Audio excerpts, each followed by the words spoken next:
부처님의 가르침 불교. 여러분은 불교를 어디까지 알고 계신가요? 부처님은 알지만 불교는 모른다. 불교는 알지만 부처님은 모른다. 그런데 불교나 부처님은 좋다. 너무나 가까워서, 너무나 익숙해서 미처 알지 못했던 부처님의 참된 가르침. 정신과 전문의 전현수 박사가 직접 체험하고 경험한 불교 이야기. 우리가 불교를 알아야 하는 진짜 이유는 무엇인가? 오늘의 주제, 불교는 어떤 것인가?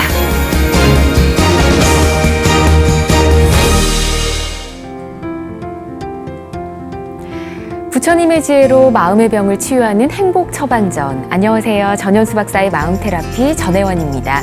그리고 제 옆에는 행복주치 정신과 전문의 전현수 박사님 나와 계십니다. 안녕하세요, 박사님. 네, 안녕하세요. 네, 반갑습니다.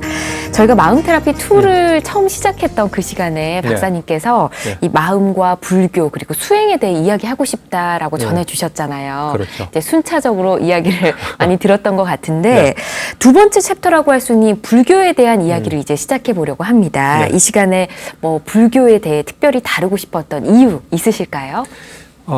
그렇죠. 이제 불교는 참 대단한 거예요. 네. 대단한 거고 어째 보면 이제 이 마음 테라피 2가 한 1년에 걸쳐서 할 거거든요. 네. 가장 많은 시간은 마음 쪽에, 마음 치료 이쪽에 이제 했고, 그다음 이제 불교, 그다음 수행인데 이 마음 치료 이야기에 그 배경에 흐르는 건 다 불교예요, 사실은.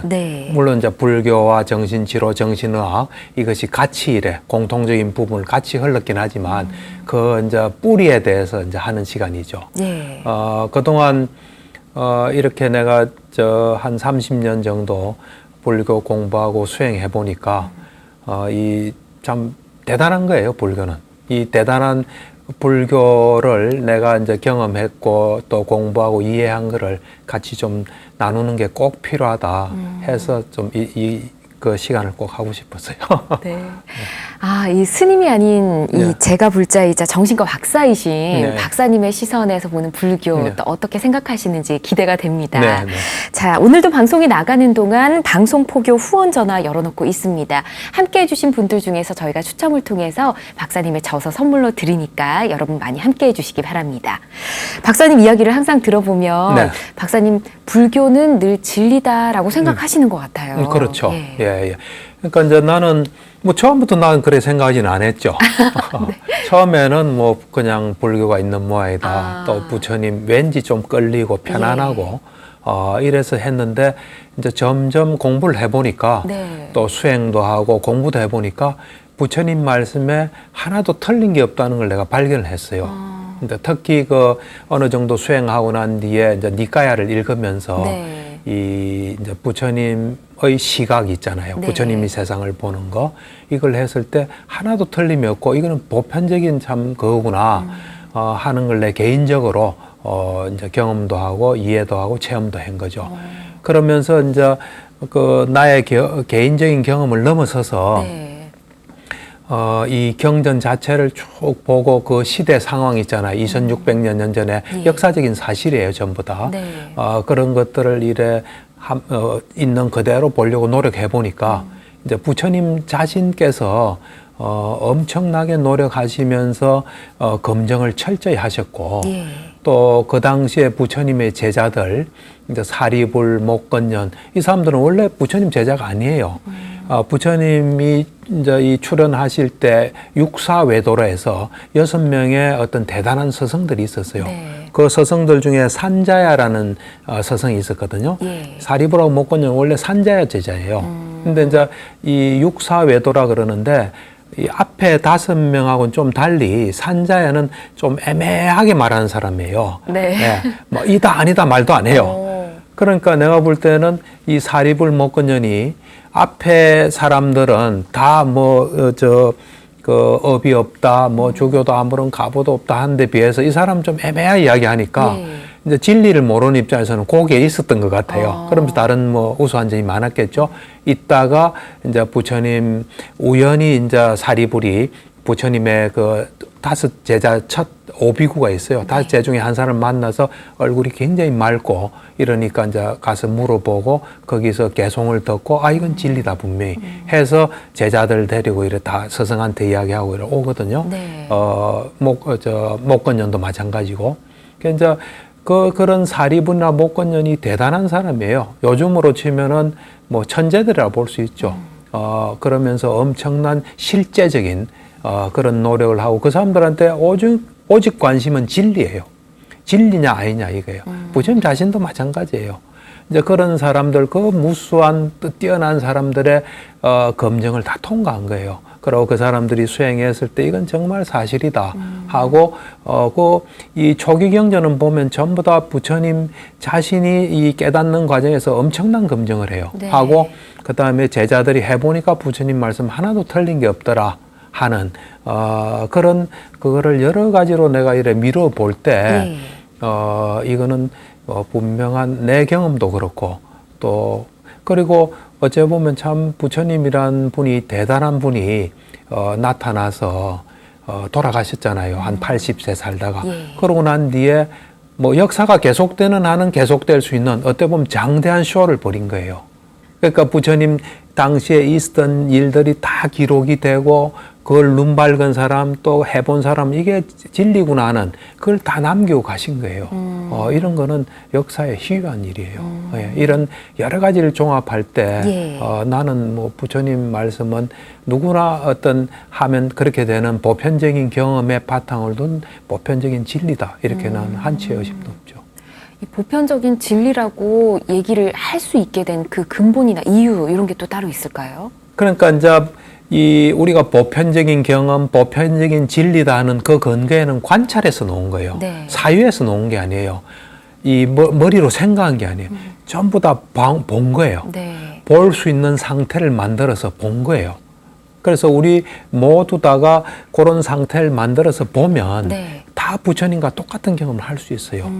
이제 그런 면에서 이 불교는 과학과 같이 갈 수 있는 종교예요. 과학이라는 게 다 관찰이에요. 또 관찰을 바탕으로 한 실험해서 누구든지 똑같이 관찰하고 똑같이 실험하면 똑같은 결과가 나올 때 과학적인 진리로 인정받는 거거든요.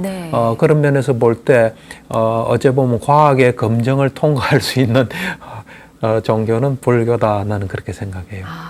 과학과 이렇게 견줄 수 있을 만큼 보편적인 진리를 가지고 있는 게 불교다 말씀해 주셨는데 그렇게 또 할 수 있는 게 부처님께서 실제 경험하고 체험하고 이 느낀 거를 다 기본으로 했기 때문에 가능한 거겠죠. 그렇죠. 뭐 좀 전에도 이야기했다시피 이 부처님께서 일단 이 생에서 그 생에서는 29세에 출가하고 또 35세에 깨닫잖아요.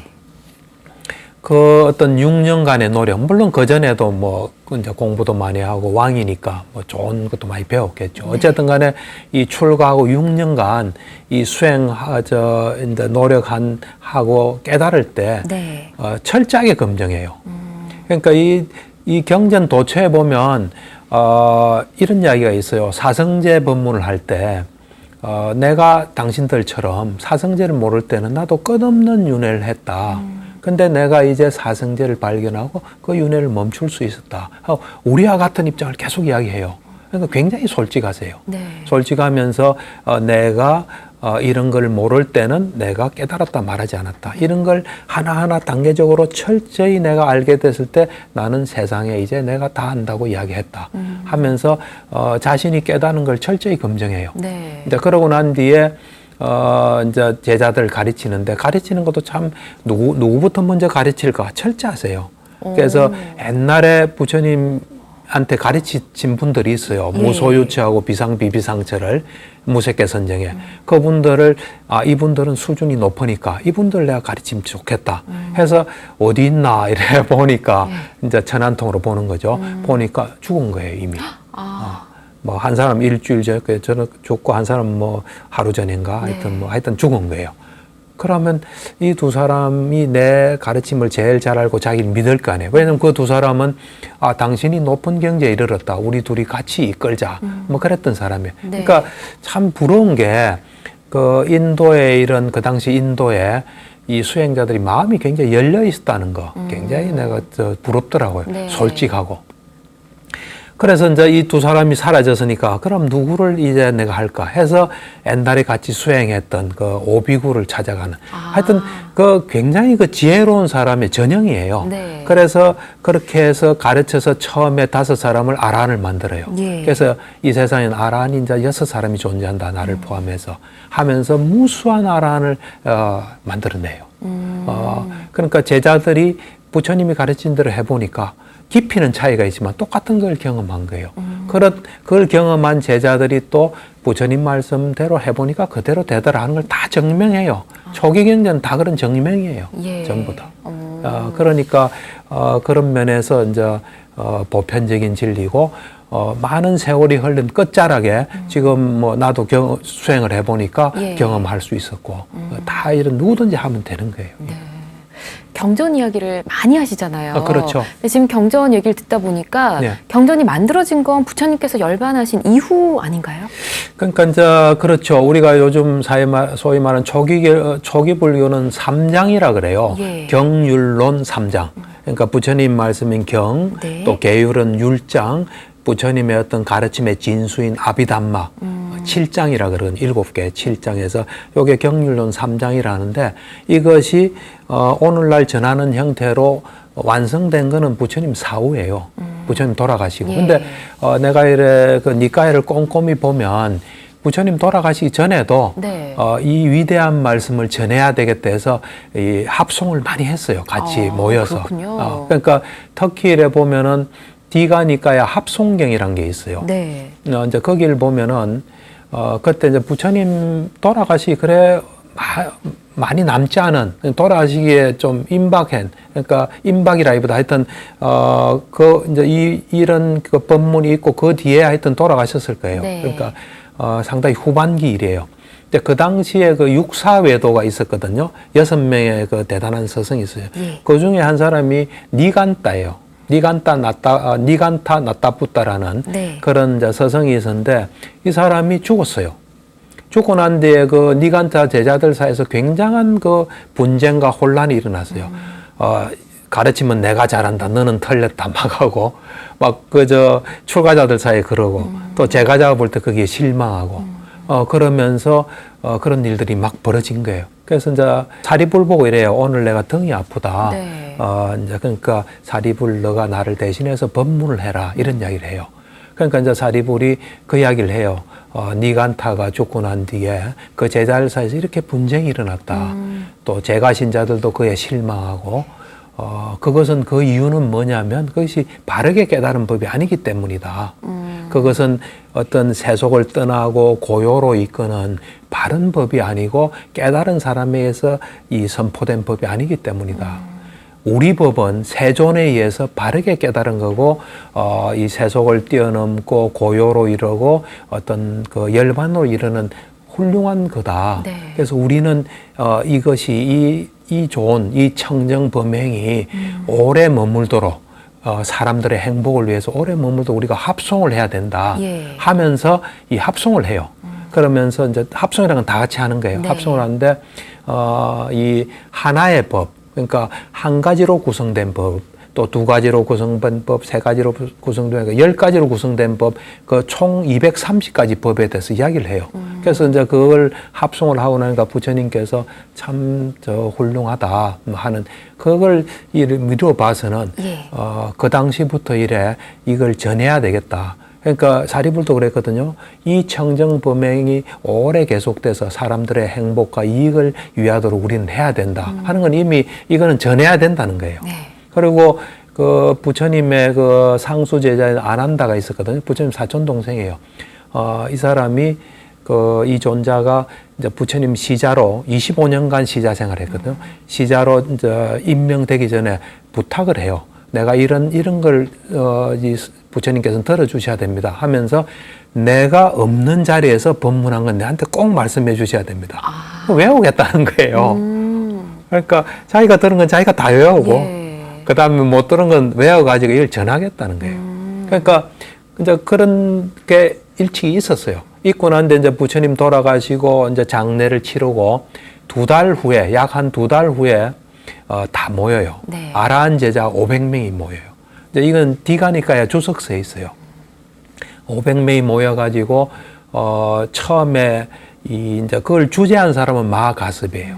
이제 마가습이고 마가습이 이걸 우리가 어떤 식으로 이 결집을 하면 되겠냐. 이제 이걸 결집이라고 해요. 제1차 결집이에요. 결집은 총 6번 일어났어요. 6번. 이제 최근에 있은 게 1954년에 미얀마에서 6차 결집이 있었어요. 예. 그래서 이제 이 첫 번째 결집 때 마가서 이걸 우리가 어떻게 했으면 좋겠나. 무엇부터 우리가 이 암송을 했으면 좋겠나. 복원했으면, 부처님 말씀 복원하는 거예요. 그러니까 처음에 율장을 먼저 해야 된다.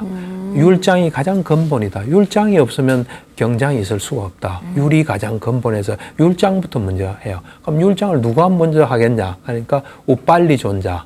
처음에는 아난다한테 할까 이러니까 그건 아니고 부처님 계실 때 우빨리 존자가 율에 대해서는 제일이다 했으니까 그 이발사 출신이에요. 그러니까 우빨리 존자가 한다. 그래서 마가섭이 묻고 답하고 해서 충분하게 이게 율장이 되면은 네. 전부 전부 다 합송해서 완료 짓는 거예요. 그래서 이제 율장이 제일 먼저 돼요. 그 다음에 이제 경장, 네. 이 사부니까야가 돼요. 사부니까야 이제 그거는 아난다한테 물어봐요. 언제 어디서 다 육화 원칙에 따라 다 해요. 네. 그래서 이제 되고 나면 처음에 디가니까야가 이 결집이 돼요. 그러고 나서 디가니까야는 아난다가 맡아서 제자들한테 좀 설명해 주라. 그건 아난다 그룹에서 그걸 이래 잘 보호하라는 거예요. 보호 전승하라는 거예요. 그다음 이제 마찌마니까야는 이제 사리불이 그 당시에 돌아가셨거든요. 사리불 제자들이 이걸 잘 보호 유지해라. 그다음에 이제 상류따니까야 되고 네. 이거는 마가섭 하고 그다음에 이제 안구따라니까야는 아누르따. 고래가 사부니까야가 결집이 돼요. 결집되고 나한테 이제 아비달마 7장이라 그러거든요. 아비달마가 결장되고 결집되고 그다음에 이제 소부니까야 결집되면서 그렇게 해서 이제 복원이 돼서 한 600년 정도 암송으로만 전해져요. 그 그룹에서. 그러니까 이제 내가 볼 때는 아라한들이 쭉 했을 거예요. 왜냐하면 그거를 양이 방대해요. 그쵸. 내가 니까야 다 읽는데 그 6년 가량 걸렸어요. 물론 뭐 이제 다른 일도 했지만 꼼꼼히 다 읽는데 그러니까 네. 굉장히 많아요. 많은데 그거를 그대로 이렇게 다 외워서 한다는 거는 두 가지가 되지 않으면 할 수 없어요. 네. 하나는 이것이 진리라는 확신이 없으면 절대로 아무도 못해요. 그 다음은 그 세계를 같이 경험한 사람이 아니면 힘들어요. 맞아요. 내용을 확실히 알아야 돼요. 네. 그러니까 이 둘이 된 사람들이 계속해서 처음에는 암송으로만 내려왔죠. 그러니까 어떤 사람은 암송 그거 어떻게 믿나 하는데 암송이 노래라고 보시면 돼요. 난 이제 미얀마에 2번 갔었거든요. 예. 거기 가서 아침마다 찬팅이란 걸 해요. 경전을 이래 암송해요. 그거 보면 노래예요, 노래. 그러니까 똑같은 노래를 부르고 있어요. 네. 돌아와요 부산행 같으면 돌아와요 부산행을 부르는 거예요. 네. 누가 가락이 틀리면 그거 딱 알아요. 그래서 그거는 오히려 글보다 글은 바꿔치기 하고 뭔가 왜곡될 수 있는데 이 암송이랑은 왜곡될 수가 없어요. 그 철저한 어떤 전통화에서 이렇게 내려온 거예요. 네. 하다가 한 600년 정도 지나고 스리랑카에서 4차 결집이 일어났어요. 네. 그때 이제 암송자도 줄어들고 뭐 여러 가지 그 스리랑카 상황이 안 좋았던 것 같아요. 그래서 그때 이제 이래 글로 문자로 기록이 돼서 오늘날까지 전해내려오는 거예요. 와, 뭔가 경전의 한 역사를 들은 듯한. 근데 이게 가능했던 게 다 보편적인 진리이고 경험했던 거기 때문에 가능하다는 말씀이신 거잖아요. 당연하죠. 야, 근데 과학에 또 이 불교를 아까 비교를 네. 해주셨는데 네. 우리가 알만한 유명한 과학자 중에 혹시 불교에 대해 언급하신 분이 있을까 참 싶기도 너무나 하네요. 나는 고마운 게 아인슈타인한테 너무 고마워요. 아인슈타인이 언급했나요? 그렇죠. 아인슈타인 천재잖아요. 그쵸. 거의 뭐 뇌도 연구할 정도로 그리고 이 과학에 엄청난 시대를 열은 사람이거든요. 예. 이 아인슈타인이 불교를 정확하게 알았던 것 같아요. 알아가지고 불교에 대해서 확실한 말을 해줬어요. 어떤 그런 말을 것들이 했어요? 지금 서양의 불교가 전파되는데 엄청난 영향을 주는데 뭐냐면 네. 이 아인슈타인이 이제 물리학자잖아요. 그렇지만 뭐 불교는 몰랐겠죠. 근데 알게 된 계기가 있었어요. 네. 어떤 계기가 있었냐면은 그 일본 사람인데 일본 최초로 물리학상을 받은 유카와 히데키라는 그 박사가 있었어요. 네. 물리학자죠. 이제 이 사람이 일본 최초로 노벨상을 받았어요. 물리학 노벨상. 그러니까 아인슈타인이 미국으로 초청한 거예요. 초청해서 몇 개월을 뭐 같이 지낸 것 같아요. 이제 같이 지내는데 이 히데키 박사가 이 불교공부를 많이 한 것 같아요. 일본이 그 상당한 불교 국가거든요. 그렇죠. 불교를 많이 했으니까 이제 뭐 이래 이야기하다가 아인슈타인한테 하루는 이런 이야기를 했다 그래요.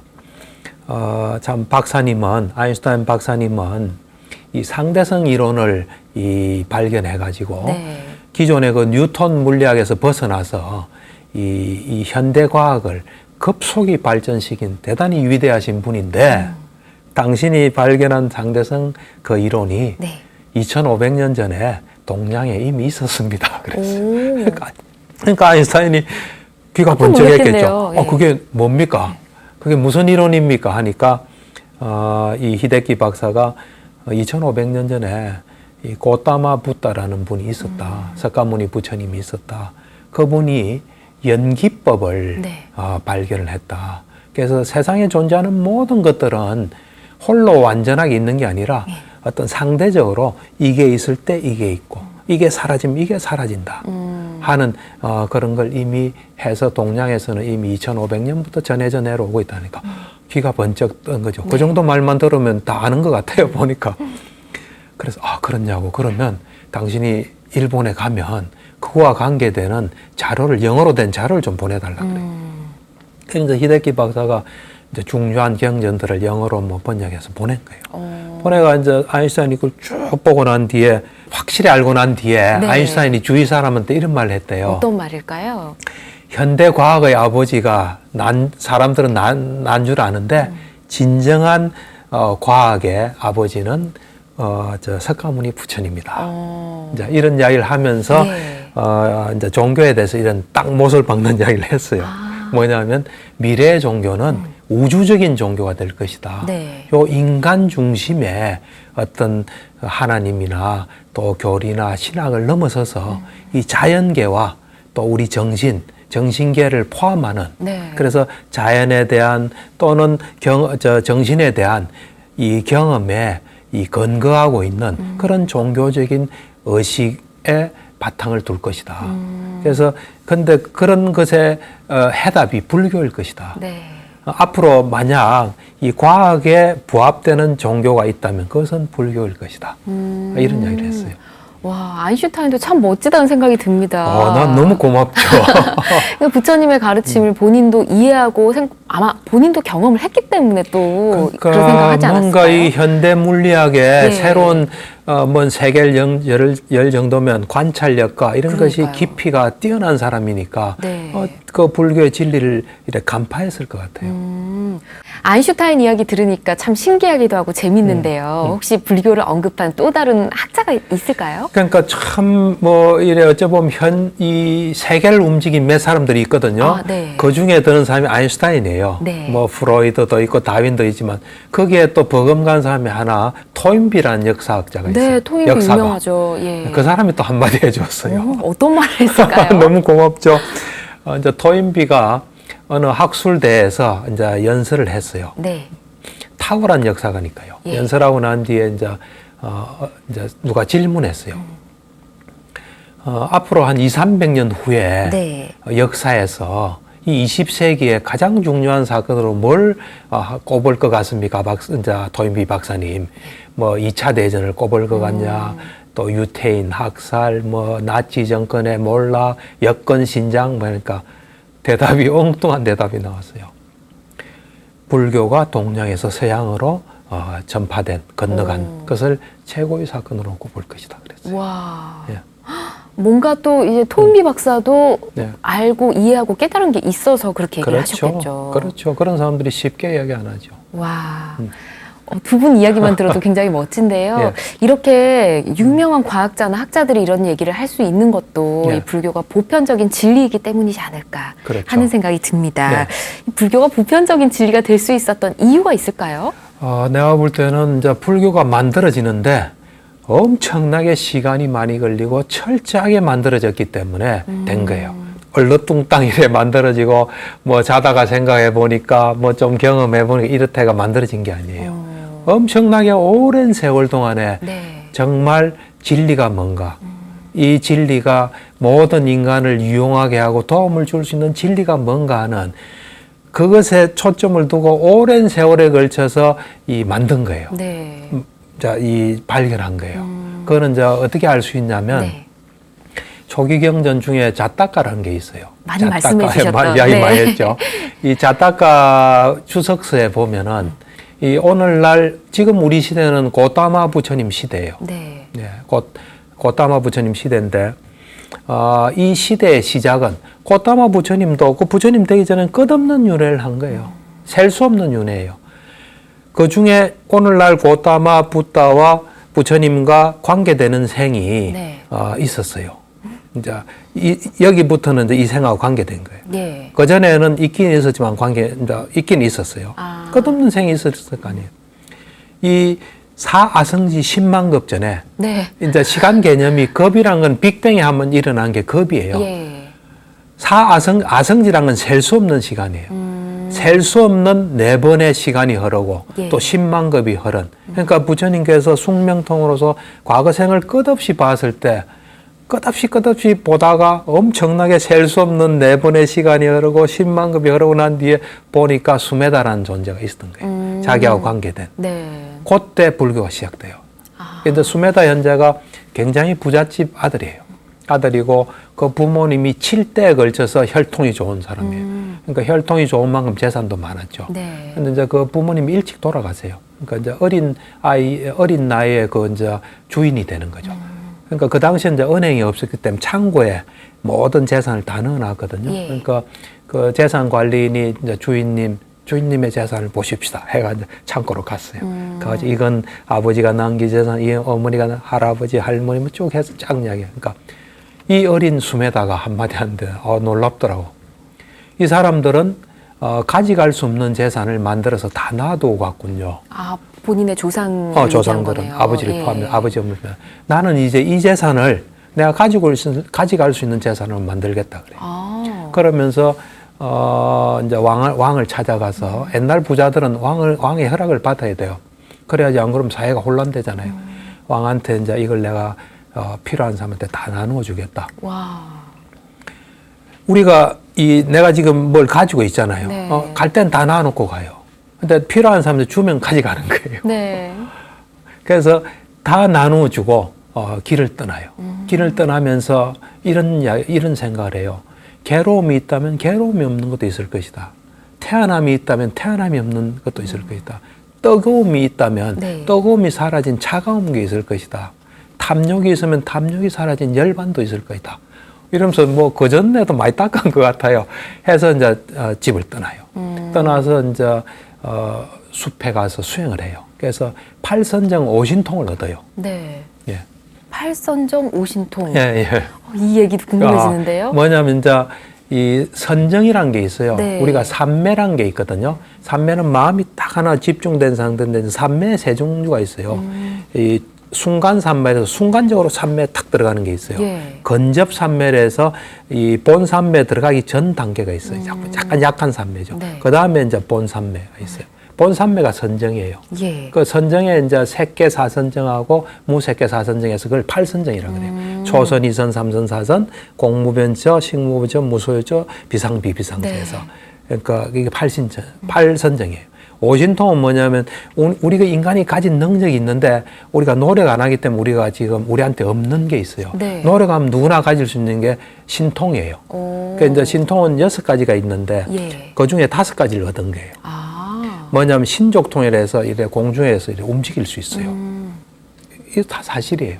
그 다음에 이제 천이통이라서 멀리 걸 들을 수 있어요. 네. 그 다음 천안통이라서 멀리 걸 볼 수 있거나 어떤 사람이 업에 따라 태어난 걸 볼 수 있어요. 숙명통에서 과거생을 쫙 보는 거예요. 예. 타심통에서 상당히 마음을 보는 거예요. 나머지 하나가 누진통인데 누진통을 얻으면 아란이 되기 때문에 윤회를 할 수 없거든요. 아. 할 수 없는 상태에서. 예. 그러니까 이제 그게 팔선정 오신통이에요. 근데 수메다 현자가 지금 말씀해 주신 팔선정 팔선정 오신통. 오신통은 얻었지만 이제 네. 부처님의 경지까지는 아직 가지 못한 거잖아요. 그렇죠. 그럼 그 이후에 어떤 과정을 거치게 된 그렇죠. 건가요? 그러니까 이제 그 위에 팔선정 오신통을 얻고 뭐 잘 생활하고 있었겠죠. 그러다 그 당시에 부처님이 네. 고타마 부처님 외에도 무수한 부처님이 있었거든요. 이제 그 당시에 수메다 현자 때 연등 부처님이 출연해요. 네. 그러니까 이제 사람들이 막 보러 가죠. 그러니까 이제 자기도 보러 간 거예요. 그러면서 수메다 현자가 연등 부처님을 딱 보고 난 뒤에 네. 마음이 바뀌어요. 어떡해요? 아까 앞에는 이제 열반을 얻으려 했잖아요. 괴로움이 없어진 상태인데 딱 보고 난 뒤에 모든 사람을 이래 고통에서 건네주게 하는 그런 깨달음을 얻고 난 뒤에 내가 열반에 들어야 되겠다는 큰 어떤 그 기원으로 바뀌어요. 예. 그게 이제 부처님의 힘인지 안 그러면 과거 생에 또 업인지. 그러고 난 뒤에 이제 그때 그날 일에 비가 많이 와서 땅이 질었거든요. 그 이제 팔선정 오신통이 있으면 그 땅도 어떻게 좀 할 수 있는데 그 이 머리 긴 머리로서 이래 이제 연등불이 건너가게 해요. 이 땅을 발을 더럽히지 않게 해요. 그 이제 건너가고 난 뒤에 연등 부처님이 수메다한테 수기를 해요. 수기. 네. 수기란 건 장차 어떻게 된다는 이제 그걸 가르쳐 주는 네. 거예요. 당신은 사성지 10만급 후에 고따마 부따가 된다. 아버지는 누구, 어머니는 누구, 당신의 상수 제자는 누구, 뭐 쭉 이야기를 해요. 그 이야기를 들어요. 네. 듣고 난 뒤에 이제 팔선정 오신통이 있고 능력이 있으니까 연등 부처님이 거짓말을 할 리는 없다. 내가 미래의 부처가 될 것이다. 그럼 내가 부처 되는 준비를 해야 되겠다. 과거 부처들이 어떻게 해서 부처가 됐나 보니까 네.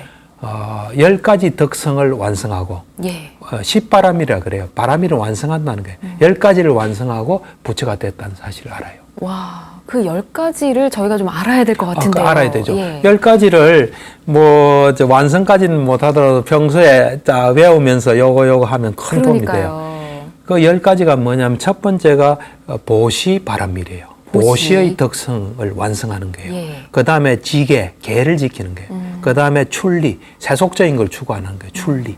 그 다음에 지혜예요. 네. 지혜. 그 다음에 정진. 그 다음에 인욕이에요. 예. 인욕은 뭐냐면 우리가 남이 나를 칭찬할 때 웃줄 안 하고 화내게 할 때 화 안 내는 그런 예. 참는 거예요. 인욕. 그 다음에 이제 진실이에요. 진실.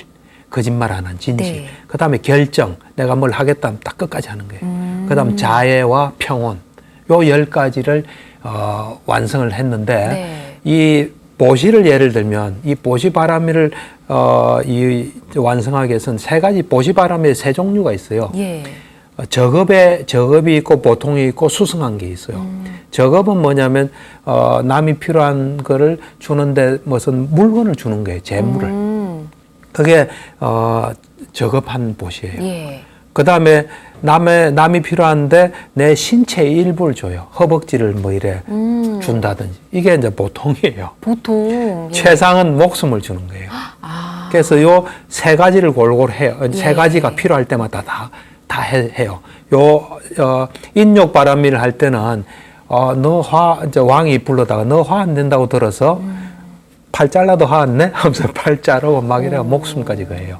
하여튼 그런 이제 이 10가지 바람일을 완성을 해요. 네. 그러고 이제 완성하고 난 뒤에 근데 요 중에서도 지혜 바람일을 가장 중시해요. 네. 일체지예요. 어떤 것도 다 아는 일체지를 얻기 위해서 굉장히 노력해요.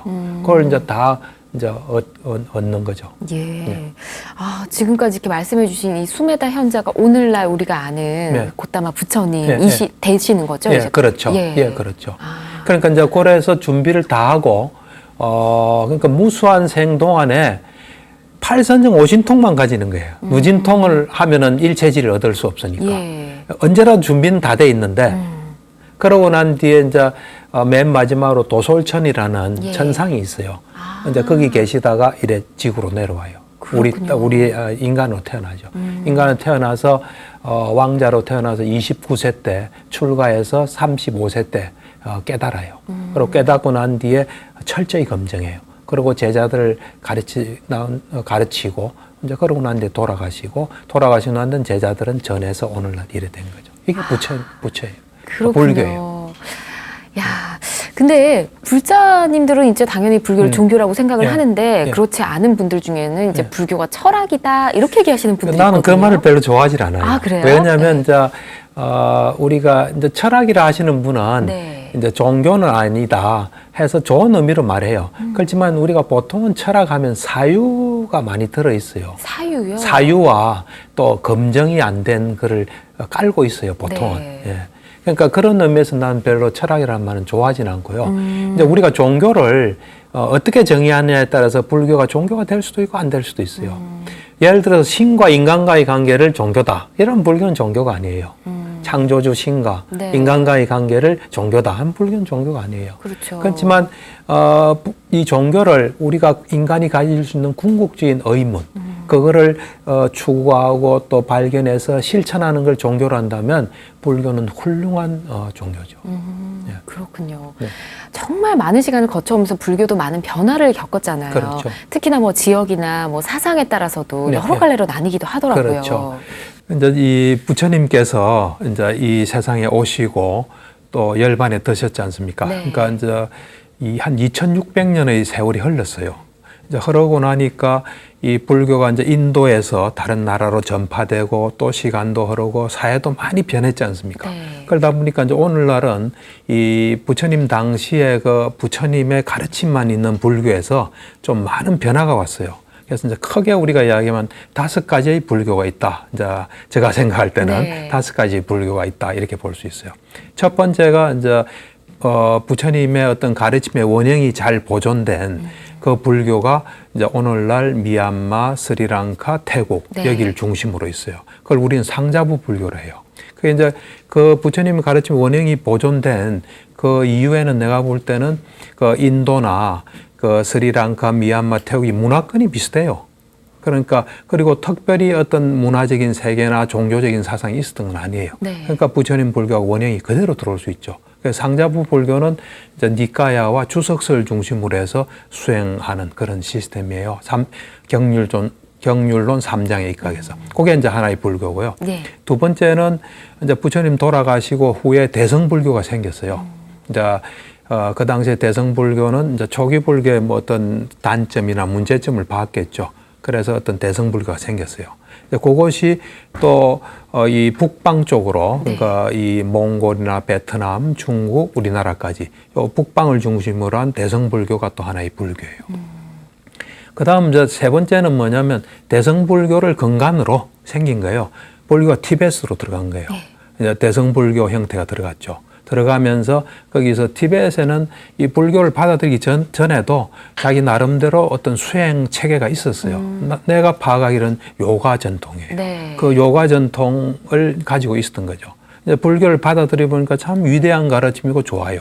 근데 뭔가 좀 빠진 게 있는 것 같아 하는 그런 것들이 이제 나름대로 금강성이다. 네. 소성, 대성, 금강성 해서 티베트 불교가 이제 또 하나 생겼죠. 네. 그 다음 이제 이 불교가 또 중국으로 들어가면서 물론 이제 중국에서는 대성불교를 기반으로 네.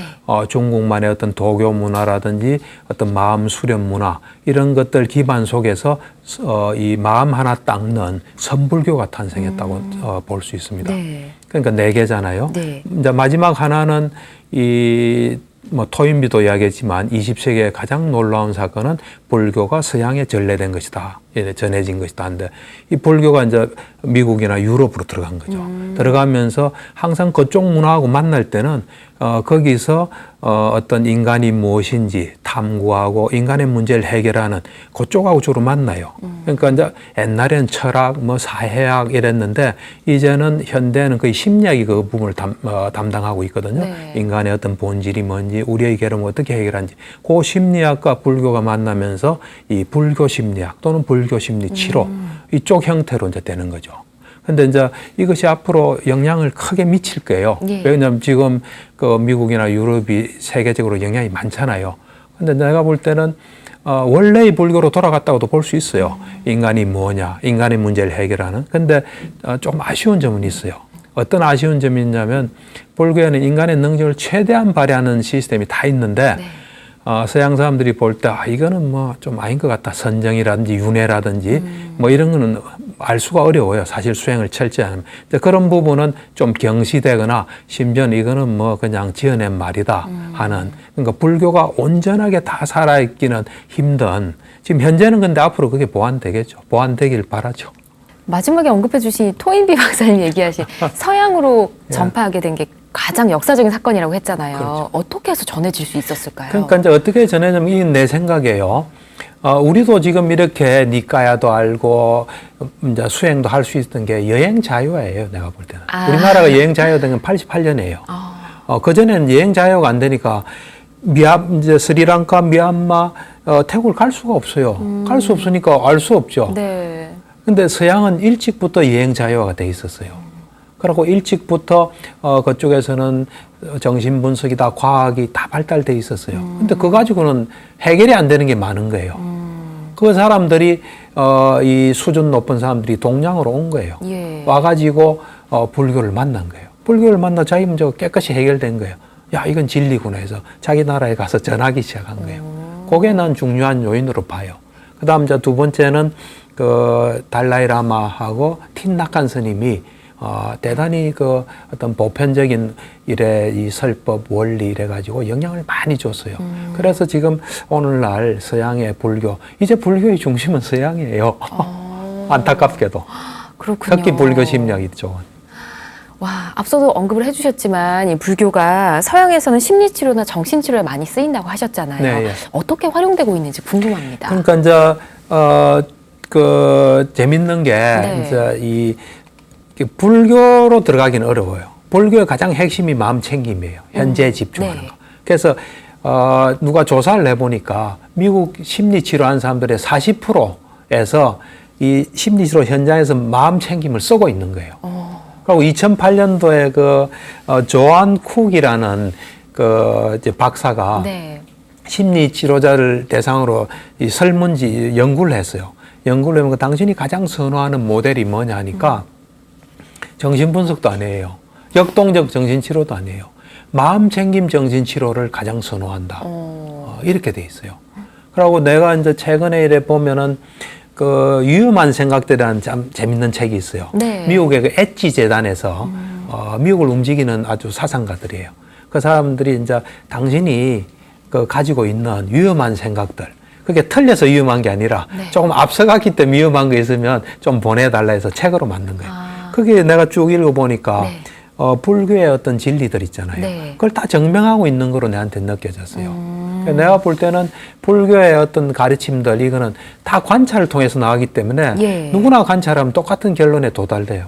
그래서 거의 다 증명되고 맨 마지막으로 증명될 게 윤회일 거예요. 아, 예. 그렇군요. 네. 뭐 달라이라마를 통해서 환생 같은 건 좀 증명이 됐다라고 네. 볼 수 있는데 예, 예. 박사님께서는 또 언젠가 이 윤회도 증명이 될 것이다 이렇게 생각하시는 두 건가요? 가지 중에 하나 방법으로 증명될 거예요. 이제 하나는 뭐냐면은 아주 엄밀한 도구가 생겨가지고 요즘 MRI 뭐 이런 것처럼 그 가능성은 좀 적을 거예요. 예. 적지만 어쨌든 일단은 그런 뭔가 가능성을 하나 두고. 뭐 도구가 생겨서 되거나 안 그러면은 세계를 움직이는 과학자들, 아인슈타인이나 뭐 이런 사람들이 수행을 해가지고 예.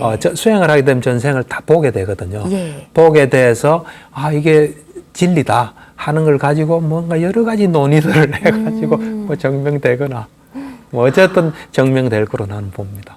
와, 오늘은 정말 특별하게 네. 불교가 정말 위대하구나, 대단하다 이런 생각을 많이 하게 되는 것 같습니다. 네, 네. 이번 주 행복 처방전은 어떤 걸 주실지 궁금해지는데요. 이제 오늘 행복 처방전은 전에하고 조금 다른 처방전인데 어떤 걸까요? 이 불교가 예. 이 보편적인 경험에 바탕을 둔 보편적인 진리다 하는 관점에서 네. 앞으로 불교에 대해서 좀 관심 가지고 공부도 하고 수행도 했으면 좋겠습니다. 일단은 이번 주는 관심을 가져보는 주로 알겠습니다. 다음 주는 좀 더 깊은 내용이지 않을까 싶은데 어떤 그렇죠. 내용일까요? 이제 불교 편이니까 예. 본격적으로 이제 불교가 있기 전에 사실은 세상을 설명하는 여러 어떤 뭐 사상 종교가 있었어요. 예. 삼종 외도라 그러거든요. 예. 세 가지의 어떤 불교 외적인 가르침이다 해서 전지전능한 신이 창조해서 다 관장한다. 그다음 숙명에서 숙명을 이래 반복할 수밖에 없다. 네. 모든 건 우연이다 하는 게 삼종 외도예요. 그 삼종 외도에 대해서 자세히 이야기하고 부처님이 어떻게 이걸 논파하는지 뭐 하는 거에 대해서 앞으로 2시간에 걸쳐서 할 겁니다. 예. 알겠습니다. 이번 주 행복 처방전 잘 실천을 해서 다음 네. 주에 또 뵙도록 하겠습니다. 네. 오늘 고맙습니다. 네, 감사합니다. 네, 붓다의 가르침으로 마음의 병을 치유하는 시간, 전현수 박사의 마음 테라피, 저는 여기서 인사드리고요. 다음 주에 다시 인사드리겠습니다. 여러분, 성불하십시오.